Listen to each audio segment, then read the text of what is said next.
In this video, we are going to be learning about Newton's second law. Any object that accelerates is acted upon by a force. Usually, there is more than one force acting on an object. For example, if you cause a chair to accelerate, one force that is being exerted on the chair is the force that you apply. Another force would be the force of gravity. Another force would be the normal force or the support force pushing up on the chair. So that means the chair doesn't fall through the floor. And then the fourth force would be friction. So what we care about when we're talking about acceleration is the net force acting on the object. Remember that the net force is the sum of all the forces acting on the object. Newton's second law says that the unbalanced force, or the net force, acting on an object equals the object's mass times its acceleration. You can write that as sigma F equals ma. Remember, this is a Greek letter called sigma, and it stands for sum. So the sum of the forces, or the net force, is equal to mass times acceleration. Make sure you copy that down.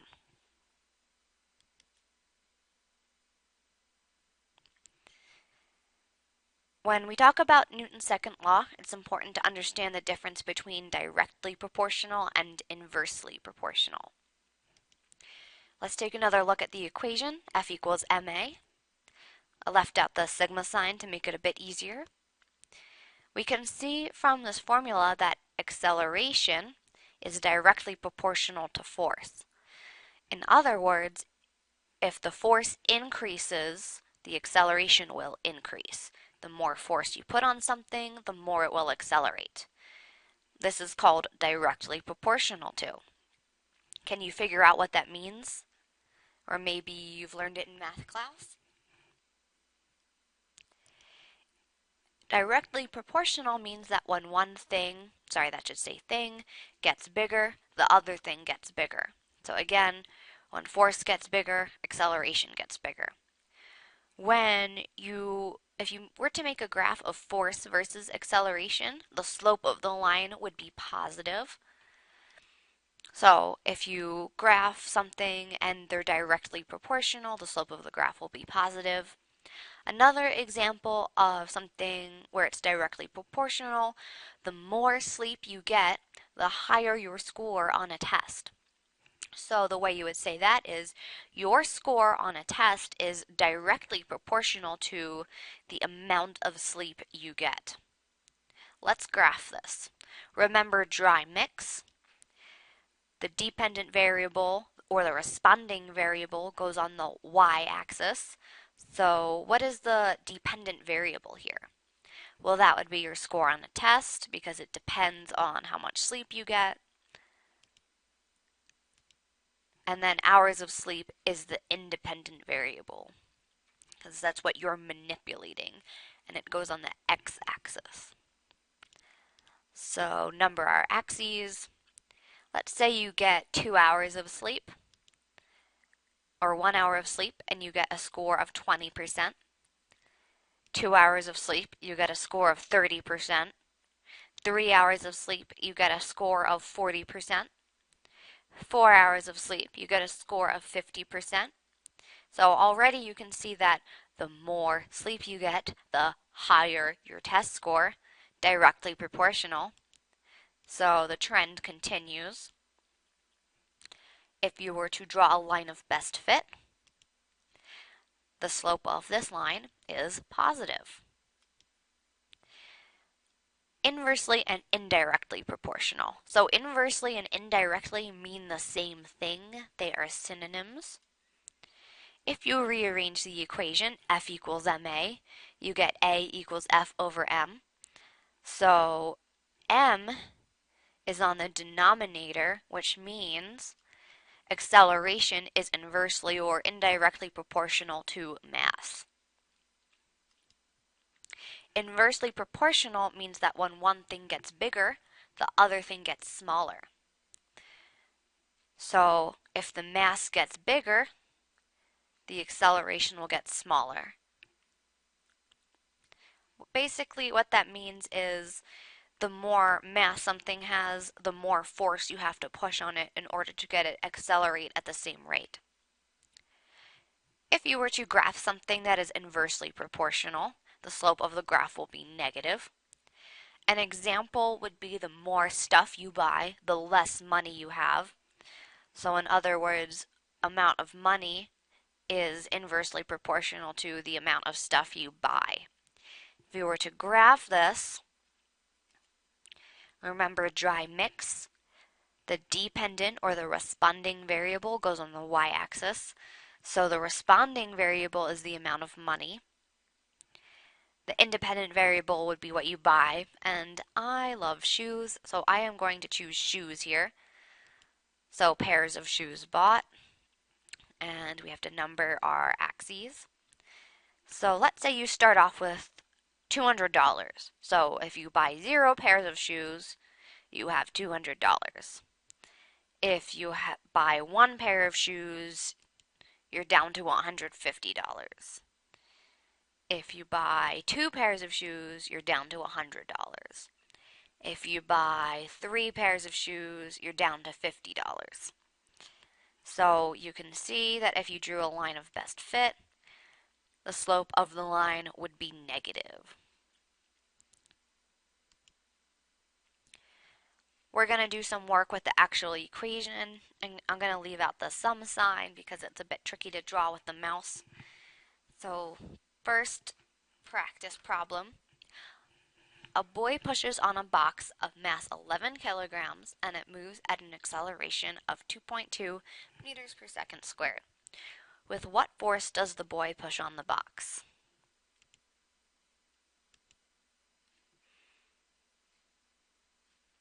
So when you're using a new equation and it involves math, you'll always want to start out by just writing the equation. So F equals ma. And here, in these problems, we are finding the force. So we say that F is going to be equal to the object's mass, and the mass is 11 kilograms, and the acceleration is 2.2. So if you multiply those numbers together, you get 24.2. Are we done this problem? No, we are not, because we need to put in units. And the correct units for force are newtons, which you abbreviate as capital N. Okay, second problem. Zookeepers lift a stretcher that holds a sedated lion. The total mass of the lion plus the stretcher is 175 kilograms, and the lion's upward acceleration is 0.657 meters per second squared. What is the unbalanced force necessary to produce this acceleration? So again, we're looking for force, so we just write F equals ma. And what is the mass? It is 175, and the acceleration is 0.657. So if you multiply those numbers together, you end up with 114.975. I'm just going to round that up to 115. And what am I forgetting here? I am forgetting units. The units are the Newton. Okay, more practice. In these ones, we are not finding the force. Let's see if we can figure out what we're finding in each of these. So this one says, if a force of 3,000 newtons can move a crate at an acceleration of 2.2 meters per second squared, what is the mass of the object? So here we are looking for mass. So again, we just want to start out by writing the formula.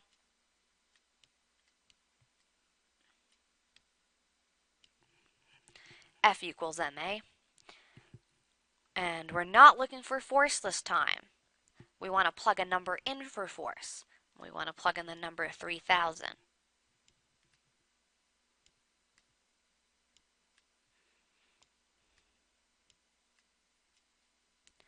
We're looking for m, so we want to leave that as a variable. And we're given our acceleration, which is 2.2.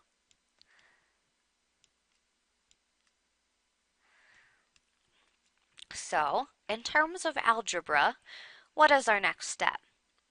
Well, we want to divide both sides by 2.2. So that will cancel out.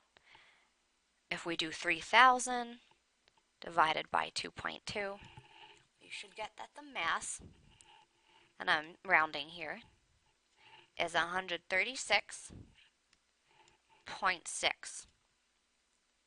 Are we done here? No, we are not. We need the units. Is that right? That is not right. Newtons are the units for force, but we did not find force. We found mass. The correct units for mass are the kilogram. So here's the next question. What is the mass of an object if a force of 34 newtons produces an acceleration of 4 meters per second squared? So what are we looking for here? We are looking for mass again. So in both these problems, we found the mass. So again, let's just start out by writing our formula. F equals ma. And remember, we're not finding force, so we want to plug in a number for force. Let's plug in our 34 newtons. Again, we're looking for m, so we want to leave that as a variable. And I'm going to do this. I'm just going to write this a little bit differently this time. I'm sorry, that is an a. So our a is 4, so 34 is equal to 4m. In terms of algebra, what is our next step? Well, we need to divide both sides by 4. So if you divide both sides by 4, you get that m is equal to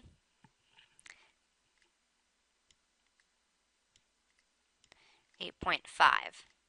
And again, since we found mass, the correct units are kilograms.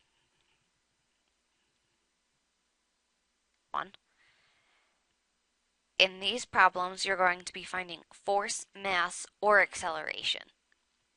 So, number 1, and you should try these on your own. Pause the video before I go over it. What force is necessary to accelerate a 1250 kilogram car at a rate of 40 meters per second squared? So, try this on your own first. Pause the video. Okay, I'm going to assume that you've tried it. In this problem, we're looking for force.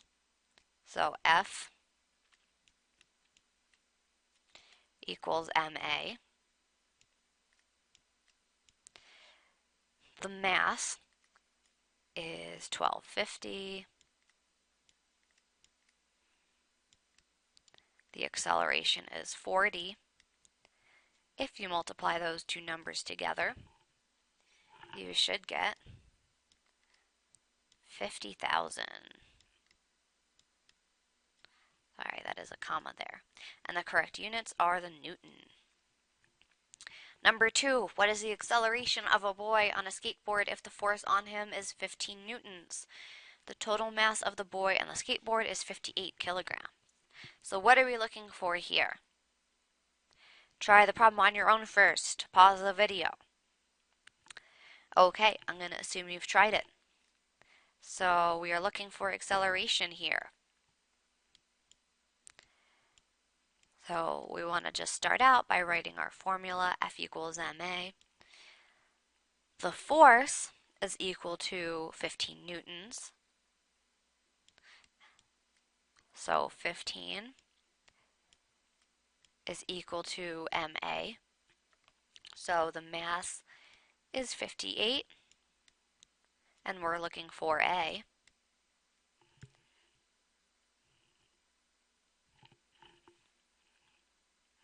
So if we divide both sides by 58,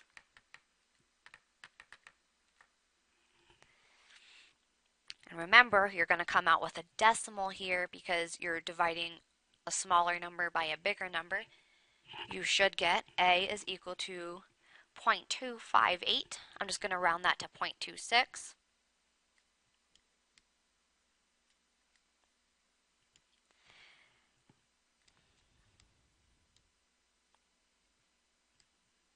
And the units are kilograms, right?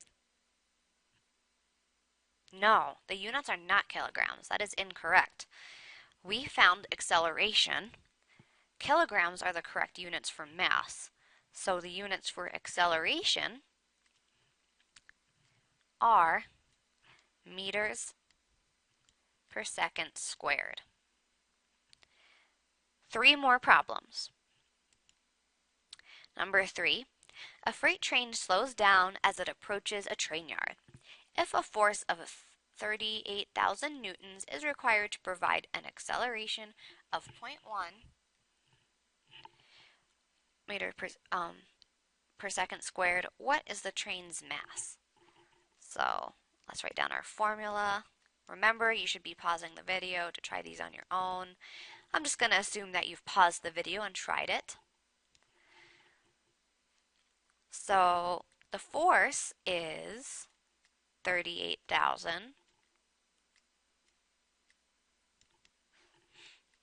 And what are we looking for here? We're looking for mass, so we leave that as a variable. The acceleration is 0.1. So what we want to do next is divide both sides by 0.1, and we get that the mass